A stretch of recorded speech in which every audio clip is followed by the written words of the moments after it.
वाह, क्या बात है दोस्तों। आज आपसे फिर मुलाकात हो गई। आज गंगा माता के ऊपर कुछ अपने विचार मन में आए, मैंने सोचा आपसे शेयर करूं। और गंगा जी हमारे भारत की पहचान है, आत्मा है। भारत का हर प्राणी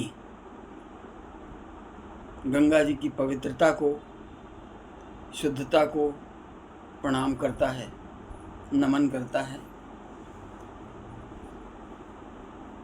अगर गंगा जी को भारत से अलग कर दिया जाए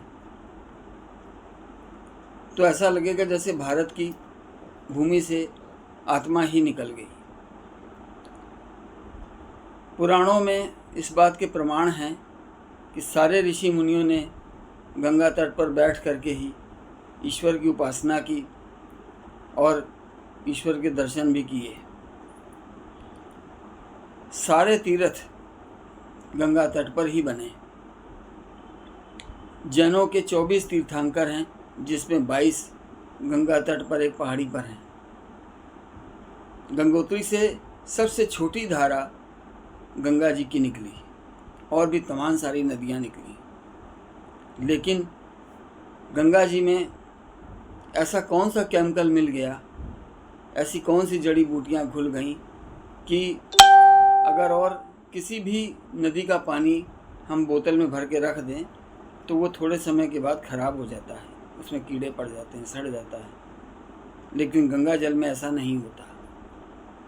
हमारे देश की परंपरा है कि जब कोई भी प्राणी इस शरीर को तजने लगता है, छोड़ने लगता है, तो उसके मुंह में 2 बूंदें गंगा जल की डाली जाती है। ये एक साइंटिफिक रीज़न भी है। गंगा जल में बहुत सारी जड़ी बूटियों का समन्वय है।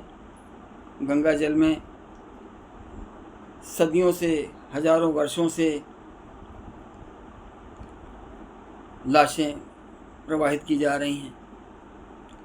गंगा जल में हड्डियां तक गल जाती हैं, समाहित हो जाती हैं, चमड़ी भी गल जाती है, समाहित हो जाती है, और गंगा जल पर उसका कोई प्रभाव नहीं पड़ता। और न जाने कितनी नदियां गंगा जी के साथ बगल में बहती हैं, चलती हैं, उनमें ये गुण नहीं पाया गया। और जितने भी साधु संत महात्मा हुए, उन्होंने गंगा तट पर आकर के जिस रूप से भी तपस्या की, उनकी तपस्या को सफल बनाने में गंगा जी ने पूरा योगदान दिया। पुराण कहते हैं भागीरथ जी ने तपस्या की थी, तब भगवान ने उनको, भोले बाबा ने वरदान दिया, आशीर्वाद दिया, और उस समय धरती पर जल की कमी थी, ऐसा पढ़ने में आया। आगे आगे भागीरथ जी चल रहे थे और पीछे पीछे गंगा जी आ रही थी। जिधर जिधर से भागीरथ जी गए, उधर से गंगा जी ने अपना मार्ग बनाया। रास्ते में जो भी कंकड़ पत्थर आए, वो सब गंगा जी को रास्ता देते चले गए या गंगा जी में समाहित होते चले गए। गंगा जल में एक और भी खासियत है। एक गंगा के तट पे अगर कोई व्यक्ति बैठ जाए तो उसके शरीर की सारी नकारात्मक ऊर्जा गंगा जल अपने में सोख लेता है। मनुष्य नहाने के बाद अपने आप को बड़ा हल्का महसूस करता है। लोग नहाने के साथ साथ मन में उनके विचार आते हैं कि मेरे पाप धुल गए। राज कपूर की एक फिल्म भी आई थी, राम तेरी गंगा मैली हो गई, पापियों के पाप धोते धोते। ये तो एक डायलॉग था। वास्तव में गंगा स्नान के बाद कहीं ना कहीं मन में पवित्रता अवश्य आती है। ऐसा उस गंगा जल में क्या है, ये तो भोले बाबा जाने, ईश्वर जाने, या ये प्रकृति जाने। और जितनी भी नकारात्मक ऊर्जा